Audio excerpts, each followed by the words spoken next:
Let me retract the question first. Okay. And then I'll ask the question again. What's the highest mountain in the world? The highest mountain in the world is Mount Everest, yes. Before we discovered Mount Everest, what was the highest mountain in the world? Well, it was Mount Everest if you think, well. Right. Okay. Right. So, whether we knew of it or not, the reality is the reality. Well, there are arguments against that. No, well, the argument against it would be, oh, is it sea level and this and that. Well, the point there are epistemological arguments against what's the epistemological argument against that? That the truth of something is only true because you apply the truth value to it. What does that mean? It means that when I think of the highest mountain of the world, I cannot think of it as not existing as Mount Everest. Okay, when we didn't discover Mount Everest, did Mount Everest still exist? Yeah. And was Mount Everest, unbeknown to us, the highest mountain in the world? Yeah. So, before we discovered Mount Everest, the highest mountain in the world was still Mount Everest, even though we didn't know it. Right. Yeah? So the absolute truth is, or the reality is irrelevant as to our perspective in that sense. If we didn't know of its existence, it would still be the highest mountain in the world. Right. I'll make an easier one for you. Do you believe man landed on the moon? Yes, I do. Why? I think, I'm relying on, the public consensus. I mean, if I were to stand in front of, a conspiracy theorist who would say that man has not landed in front of the moon, I'm not sure how great my argument would be. Is it possible man didn't land on the moon? I think it's a possibility. As far as the probability of it, I don't think it's very high. And what would be the absolute truth in that matter? The absolute truth in that matter? Either yes or no. Yes. So either man did land on the moon or man didn't land on the moon, but one of them has to be true. And once you establish what is true, it's true. Like it or not, feelings are irrelevant, yeah? Okay. So I'm not completely sure about that, but... What do you mean? Well... Is there a third option? I don't have a very strong opinion here. I'm just kind of examining it from, trying to be... Let's make it easy. Man landed on the moon, man didn't land on the moon. What's the third option? Well, there is... when you put it in that way, there is no third option because you're putting it... Yeah, as a binary relation. One of those has to be the truth. Okay. So this is what the absolute truth would be. Whether we know it or not is irrelevant. Just as we were unaware of whether Mount Everest was the highest mountain in the world before we discovered it. So we can never know for sure if man landed on the moon in 1969 or whatever it was. We can only believe testimony of people who claim man landed on the moon. We can only trust the TV when we saw man walking on the moon. But we don't know for sure whether that's true. Okay. And then you can look at the conspiracy theorists who say, well, wait a minute, why is there four shadows where there's only one sun? Why is it flapping when there's no wind on the moon? All these things. But the point is, it's not the fact that whether man landed on the moon or not, it's the fact that one of them has to be the absolute truth. Okay. So this brings us to where we are today. Okay, yeah. Do you believe this universe is a product of itself, or it had a creator? Product of itself or had a creator?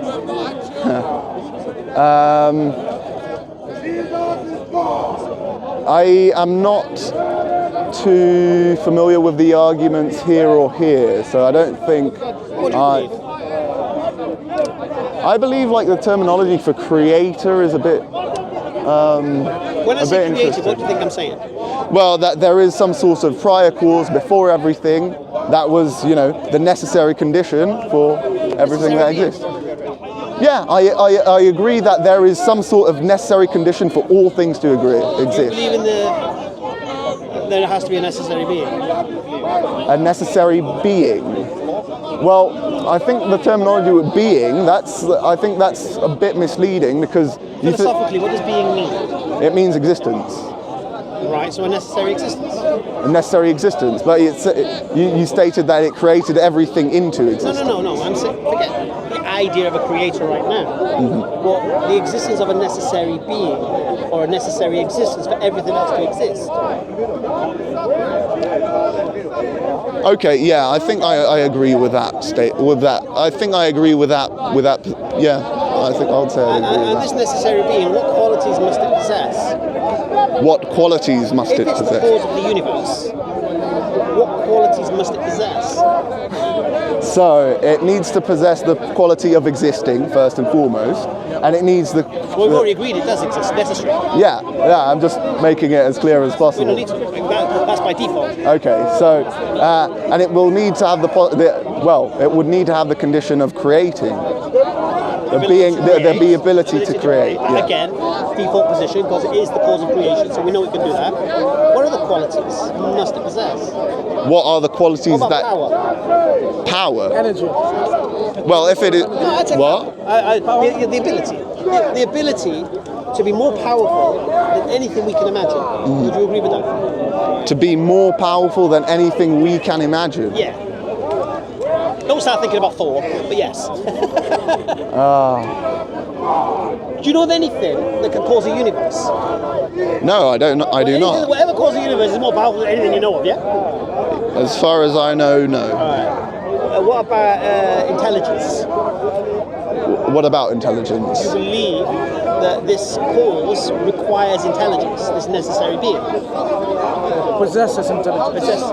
If we manage to find intelligence in the world, then yes, it would have to have some sort of intelligibility, or intelligence is inherent within it. That is, all the intelligence that we are seeing here is part of it. You know, What about a will? a will. Will I'm not completely sure about will, because we have lots of things that are created without there being a will for their creation. For example,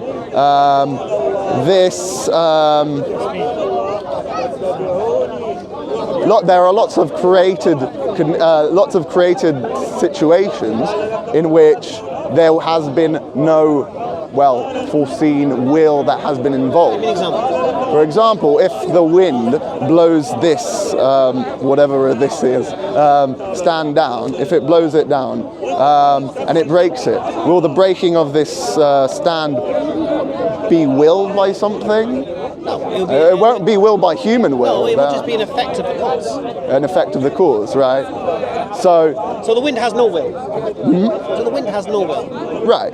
As well, you could make the argument that it's acting under the will of God, but No, but the wind itself inherently it has no will, right? It's not choosing. Right. So when there's wind and this falls and breaks, that's a mechanistic action, effect. Yeah. Because it's only falling because the wind is blowing. Now, if you're saying that these effects are only the result of mechanisms, because it can't blow over unless the wind is blowing. Yeah. So what you're now saying is the effect of something must be the result of its cause. Yeah. Okay.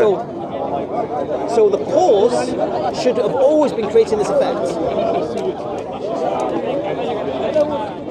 I do have. If there's no will. No, I want to ask something. I just don't feel very comfortable with this being uploaded on the internet. I know.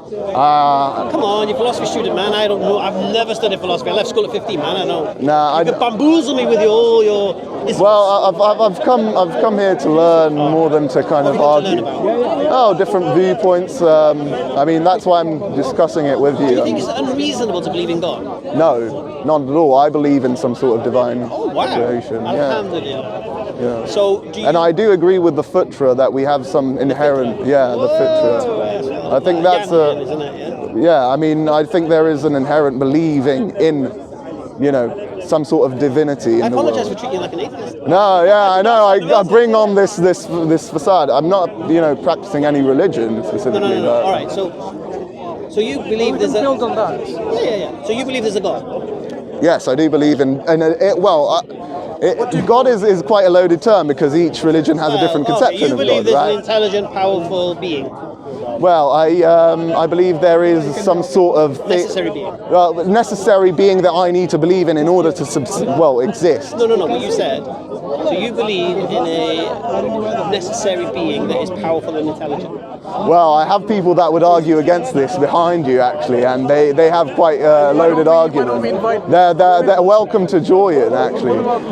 They were actually debating Ali Dawah here a few weeks ago. My friend Strabo here, he doesn't... Bravo. Come and join us. Join us. And we've also got Felix. But they're drinking though. Are you drinking yet? Or have you No, this is all. I'm not drinking anymore because it's empty. That's because he's emptied it. So that can't. He's he's emptied it. Wait, what are we talking about? We're talking about, is it unreasonable to believe in God?